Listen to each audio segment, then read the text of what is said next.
Morning Marketing Podcast is brought to you by Esther of IPA Group, bringing premier online promotion to your business. And Melanie of Stomp Social Media Training, who empowers business owners to manage social media and marketing for themselves. And we're back with another episode of the Monday Morning Marketing Podcast. Today we're talking to Amanda Webb, digital marketing ROI mentor and consultant, helping medium-sized businesses make more money from the time and energy and cash they spend on marketing.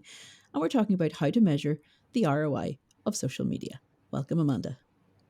Thank you for having me. We were just discussing, I think this is my second time because I accidentally missed an important one that I was supposed to be on. So I'm really privileged you had me back after that. After messing up. We don't hold grudges much. Well, not for long anyway. No. So, Amanda, ROI, first of all, what does it stand for? It's return on investment. So that's why I say it's for the cash that you're spending, but it's also for the time and the energy that you put into your online marketing. Is it actually working? Are you actually making money as a result of that? Or actually, are you losing money? Because once you start calculating in your time, sometimes that can be the result, which of course, none of us would be in business if that's what happened all the time. Exactly. Does everybody measure ROI the same way? Well, they should, as in they should be taking into account all their business expenses. A lot of people just don't measure ROI at all. So, that's an issue. A lot of people might just measure the money that's coming in and the money that's going out and not think about the other expenses. So a lot of people might measure the exact ROI on part of their marketing, like social media, and they might not be considering their overheads for their business, like their heating and their office expenses and their outsourcing. All of that should go into it. I think, very particularly that happens with ads, because something like Facebook ads will show you your return on ad spend and you're going, woohoo, until you work out that actually, if you add in all the other costs, you're still not in profit. So that's the first thing to know. How much does it actually cost you to produce an hour of training, in your case, Melanie, or an hour of web development work, or in my case, an hour of consulting? How much does that actually cost me to deliver? And then I will be able to start understanding my return on investment. So in some cases, it might work out cheaper to outsource social media. Yes, you know what? When I say, because people are terrible at charging for their own time to their own company. So I don't mean by that like paying yourself. I mean like, how much is your time actually worth? And because you're the boss of your business, it should actually be worth a lot. But people don't even consider it when they're working out their ROI. So they'll put in 40 hours, 50 hours, 60 hours and not calculate that as an expense. So at the very minimum, and this is like after our Kickstart event, somebody said you should calculate it as this, but I say it's a bare minimum. Count your hours every hour at minimum wage, because without that, you're not in business. You're just having fun, basically, or you're not even having fun and you're not making money. So that's the first thing. You need to be considering that every hour that you spend on a task is worth minimum wage or more, and preferably more. Then, of course, yes, if you can outsource stuff, that you could be spending your time better on actually stuff that is actually going to get you. So like sales calls or making sales or doing a big marketing project. A lot of the smaller tasks you could outsource, because that's less important for you to hands-on do. And then the more time, obviously, you're spending on sales and big marketing tasks, you should be improving the amount of money that's coming in. And if not, maybe you need to look at what you're actually doing, which is the next thing. So as an ROI consultant, how would you go about helping a business person who's listening to this? Bearing in mind our audience is well travelled, so we've got a US audience, a UK audience, and obviously an Irish audience. So how could you help each of them, Amanda? Well, I suppose that's a nice thing, because I work virtually. I can work with you anywhere in the world. So that's the first thing to say. It doesn't vary on your location. There's a few things that I do. So firstly, it's really important to have a baseline. Where are you now? And to do that, you need to understand your analytics. You need to understand where your money's coming from.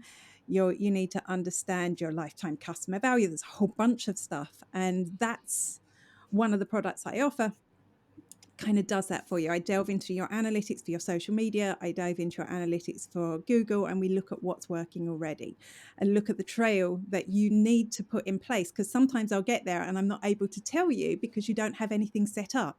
So it all has to be guesswork. So that's called the ROI Fixer. I almost forgot the name of my own product there. The ROI Fixer. That's me producing a report for you, telling you, you need to do this. Sometimes that report will be, you need to do this because so that you know if it's working.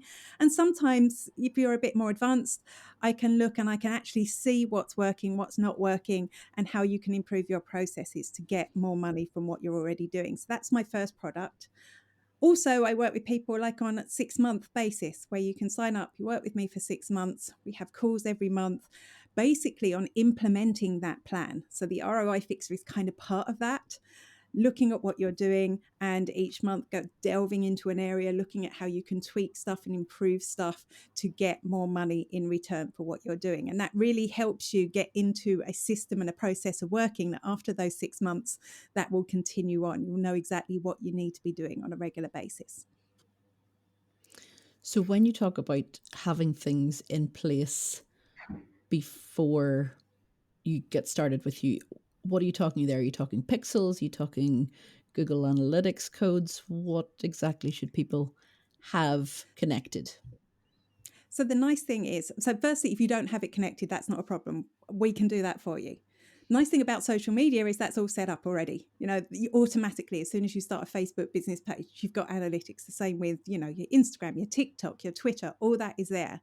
But yes, Google Analytics is something that you need to add.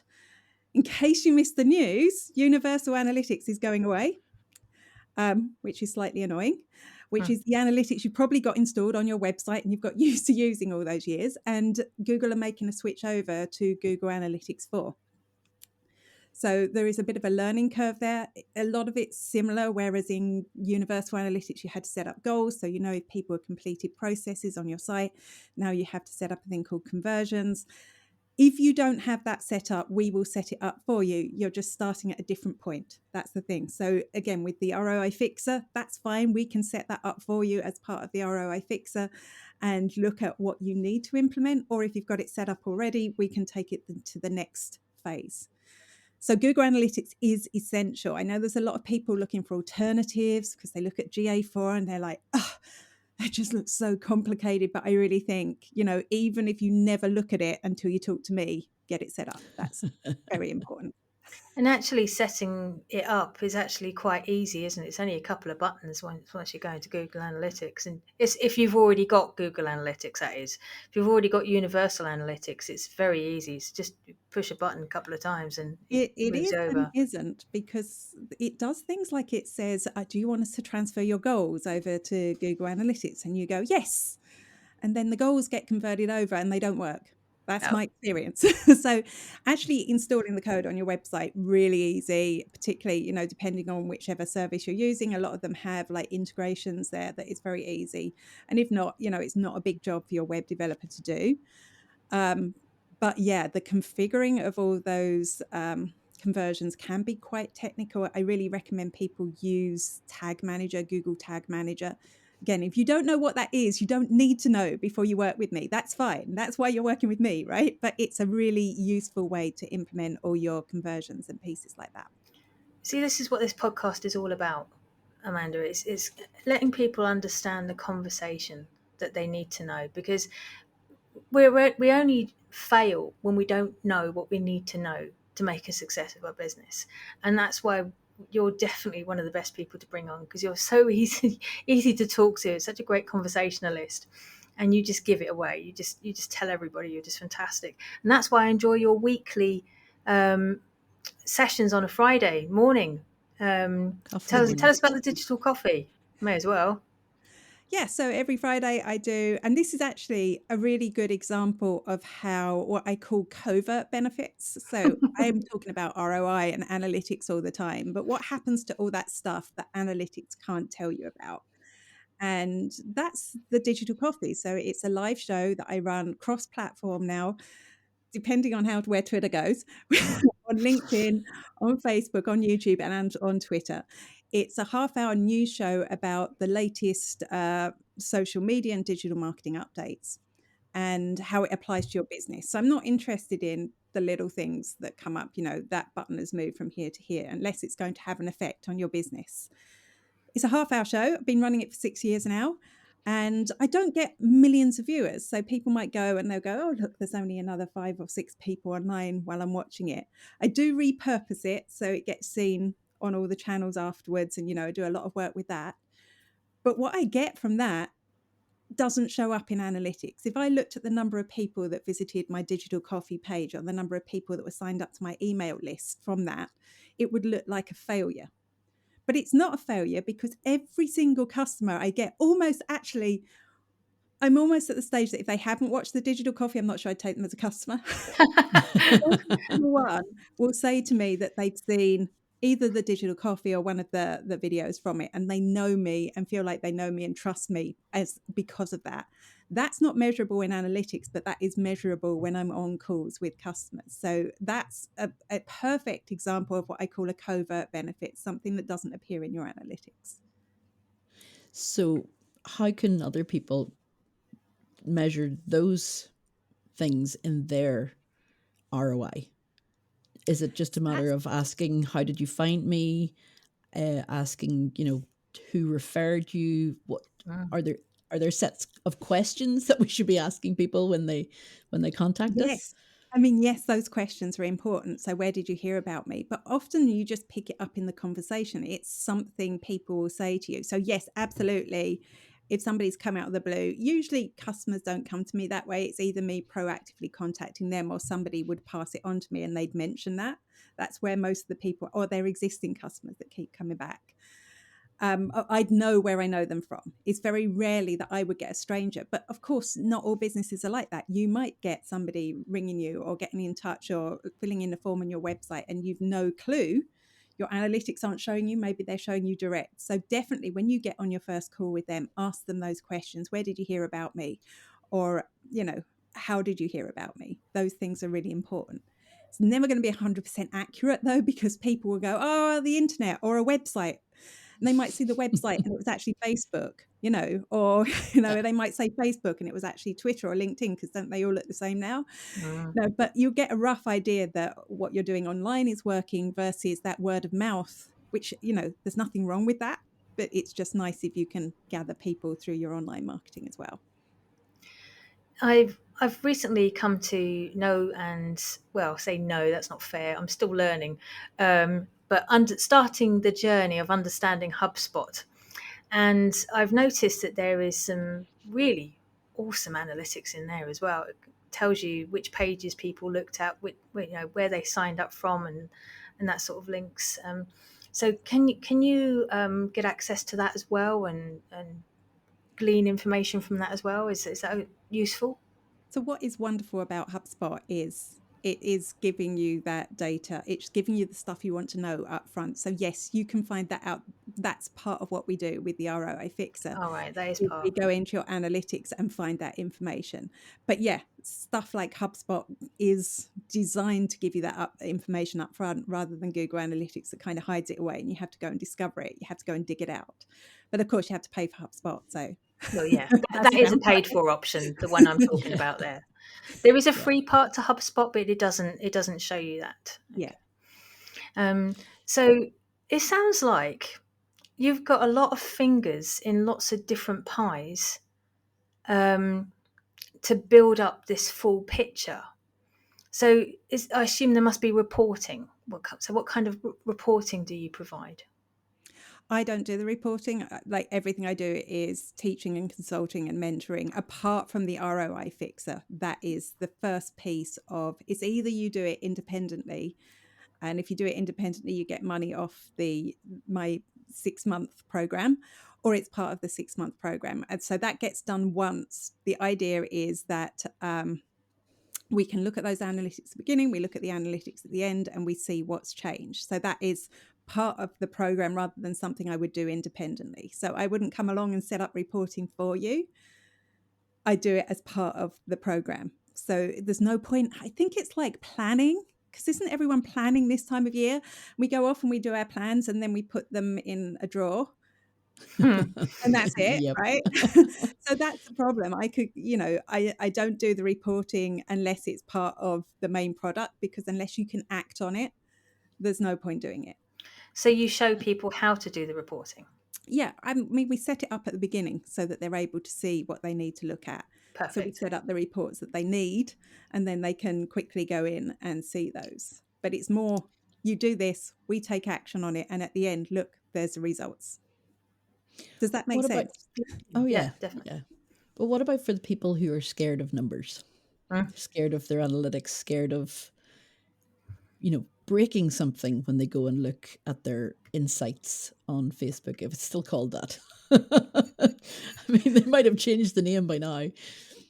There is a real fear. I know there are people that like numbers just like fly over their heads. And so the idea is that you're not looking at too many numbers once you know what it is you need to focus on. So, obviously the money is important. Like anyone that tells you the money isn't important isn't in business, because like that is important. So looking at, rather than having to look at 20 or 30 different statistics, is really focusing on the ones that really matter. That I know there's a lot. I know myself, sometimes I'll avoid looking at, my analytics, particularly for Facebook, which I'm not using very much now, because you go, oh, do you know what I mean? Oh, but that's Yep. because I'm looking at something like reach, right? I'm looking at reach on Facebook and it makes me go, oh. Whereas Yeah, in it's quite fact, depressing. if I looked at my Google Analytics and saw how many people were visiting my website from Facebook, that's a whole different story, or how many people converting into customers, maybe not directly from my Facebook page, but Facebook in general is actually doing lots of work for me without me having to do much in return, which is nice, Still, after all these years, Facebook tends to drive, after Google, the most traffic to my website, most conversions. Yeah, I have found that, like, especially on pages that I manage and things, it could tell you 0 people reached, but there are 14 comments and 23 likes. So I'm sort of looking at it going, something's broken. So don't always trust Yeah, the numbers that they you tell you. can't actually break your Facebook analytics, but they can. They can, yes. They can. But it's one of those things that, people can go, oh, well, I spent 5 minutes making that image. Wasn't really 5 minutes, was it? How do you measure time that you've spent So I'm doing that? totally addicted to this tool called Toggle, which I don't know if you're using. It was designed for like contractors and stuff to measure how much time you're spending on client work. And that's not what I use it for. I use it to measure the tasks that I do every day. So I can tell you that it basically, you go to Toggle, you start a project, you switch it on, and then when you go and look at Facebook, you switch it off. This is why it's really good though, because it stops you going and procrastinating, looking at other stuff. So that measures your time exactly for each project that you're doing. So I can see, for example, the digital coffee takes me roughly 6 hours a week, sometimes a little bit less, sometimes a little bit more, but average 6 hours a week, which is a lot of time, right? So Yeah. every client better be telling me. Yeah. So it's because it's not, I mean, digital coffee is 30 minutes. Yes, But those exactly. 30 minutes live, but it's actually 5.5 hours in the background as well. Exactly. And did it take you a long time to get into the routine of turning on and off Toggle when you're, flicking it like that? Yes. Sometimes you forget. Yes. That would be I me. use it on my browser so I can see it ticking away right now. So, that's good. I think if you use it on your phone, it's very easy to forget because it's not obvious in front of you.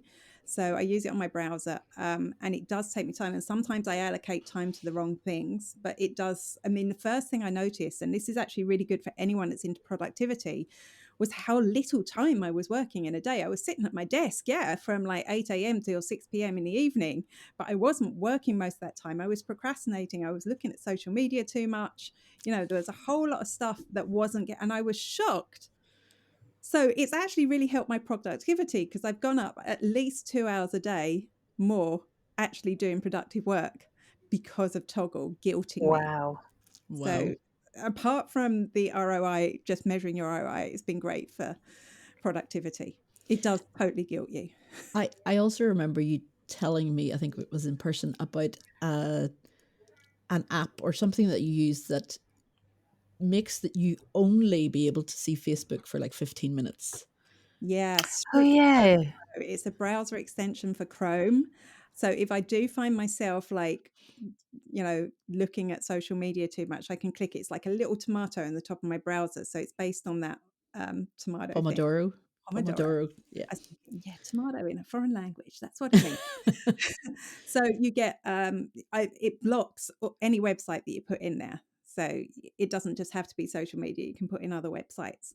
I think it's like, is it 20 minutes? Yeah, 20 minutes at a time. And then you get 5 minutes where you're allowed to browse those websites, which one, it's really good because it breaks that habit of going around. I hide my phone from me also. So, my phone isn't on my desk or anywhere near my desk. So that helps. It helps you get into the flow and breaking the habit. And it's a bit of a pain when you're designing courses like Melanie, you might be, because you go, I Mm. look at Facebook and see how that works. But actually, you store that up in your head. You go, when that timer goes off, then I can go and look and see what it is that I need to go and get the screenshot of or whatever. So I found after the first couple of goes going through it, I've broken the habit. So I don't need to even click the button anymore. Brilliant. And what's it called again? It's called Strict Workflow, and it's for Phew, that's exactly what it says on the tin. Brilliant. Because there are so many tips and little tidbits in there that we can, we don't think about when it comes to our ROI. So one of the things that you said was energy. So we've talked about our time and managing our time. We've talked about our cash and everything. But the energy, how do you measure that? It's more knowing your own energy and where it works during the week. So, for example, on a Monday morning, I am actually full of energy. I know that's odd. Everyone will have different times. So I know once I finish the digital coffee on a Friday, I am pretty much depleted of energy for the week. I don't have any creativity left in me. I do try and write things, but they're very bad first drafts always. So if I've got important jobs to do, it's usually the mornings. That's first thing in the morning is good for me to actually start on a project, and usually at the beginning of the week, because towards the end, that is my energy gone. So knowing, never start a project on a Friday afternoon would be one thing. Yep. But I mean, that's different for everyone, and everyone works different hours and different times of the week as well. Some people work weekends and take off weekdays during the week. It's really finding your own energy and knowing when you are most productive and just planning your days around that. And planning that with clients as well. Are there particular dates? There's no point me doing training with a client on a Friday because I'm going to be useless. They're probably going to be tired as well. So thinking about that as well. Now, return on investment, we always think, like immediately when we discussed bringing you on for this, my first thoughts went to customers and clients and that sort of stuff. But it's also got to be a return on investment with suppliers and people that you collaborate with as well. So is there any sort of knowledge bombs that you want to drop that can help people better, look at their ROI for that kind of relationship and not just their end client as well? So do you mean spending on those? Yeah, spending or researching or, finding funding, that sort of thing. So finding funding, I can't help with. I know every time I do subcontract something, it all goes into my calculations. So I'm looking at possibly getting someone to do some of the work on the digital coffee, right? But that's a tough one because that's not directly attributing cash. I already have an editor, so I'm already paying out for that. I'm already paying out for Ecamm. I'm already paying out for a few things that I use specifically for the digital coffee. So anything I put on top of that, I'm kind of going, well, if I do this, what's that going to do? Is that going to free up time for me to do something else?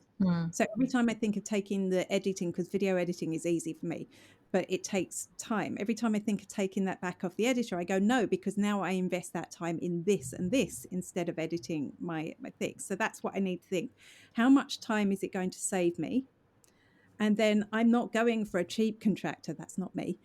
I want to go for somebody who's really good. So the current work that I'm looking at outsourcing, it's not going to be cheap, but it's going to free up a lot of time. It's going to make the product better at the end of the day. Is it going to attract more customers? That's the third thing that I need to look at. Right. Is that improvement going to make a difference to the number of people that come to me, or is that just me being frivolous and wanting something a little bit better than what I can produce in the time that I've got allocated? So that's where I am at the moment. And then I'm looking at my budgets for next year, and can I actually afford to outsource that thing? Because I need to make sure if I outsource that I'm spending that time on sales, which will always get me more money, if that makes sense. Yeah. No, So that when was you're looking at perfect. that's it. Are they tasks that are actually going to improve the number of sales and amount of cash? It's all about money at the end of the day. It is, yeah. Which is why I'd spend it on the digital coffee, though, because it's proven to be my top of funnel thing. It's almost better to spend it there than somewhere else. Or then, I could go on for ages. I won't. If you want more, you know where to find Amanda. So where do we find you, Amanda? So actually, I've made a page specially for anyone listening to this show, which is spiderworking.com/Monday morning. And on that page, you will find a link to a free digital marketing audit worksheet. And what that does, it will help you go through, it'll ask you questions, go step by step through what you're doing and give you some sort of guidance on what you should do next, where you should be focusing your time. I've also got a free training on that page, free 1 hour training, or by the time you get it, it might be split into segments because that's something I'm working on, which is called the ROI primer, that takes you step by step on through the whole process of measuring your ROI. Also got a strategy template and workbook that you can download, all on that page, Monday morning, spiderworking.com, Monday morning. If you want to connect with me, the best place is LinkedIn. So we'll make sure I leave a link to that on that page as well. Perfect. Wicked. Thank you so much, Amanda. We'll be checking that out as well. And all this information you can find on our show notes as well, and on the social media posts that we send out to you guys. So thank you very much for joining us once again, Amanda. And I'm sure at some point in the future we'll have you on again, because you're just such a fantastic guest. Thanks for having me. It's so much fun. That's it for today, guys. We're back next week with more Monday Morning Marketing. Till then, bye-bye. Bye. You wave as well. Yeah. It's not just me. See? It's an English thing. But what are you then? You weren't on camera, so I didn't. When I was half waving, I was going, "We're not on camera. I'm just waving at you two." That's fine. We'll accept your wave. I feel slightly less normal now. Less normal? Are you Less saying normal? Yeah, we're both abnormal together now. I just thought I was like, a problem against the Matrix.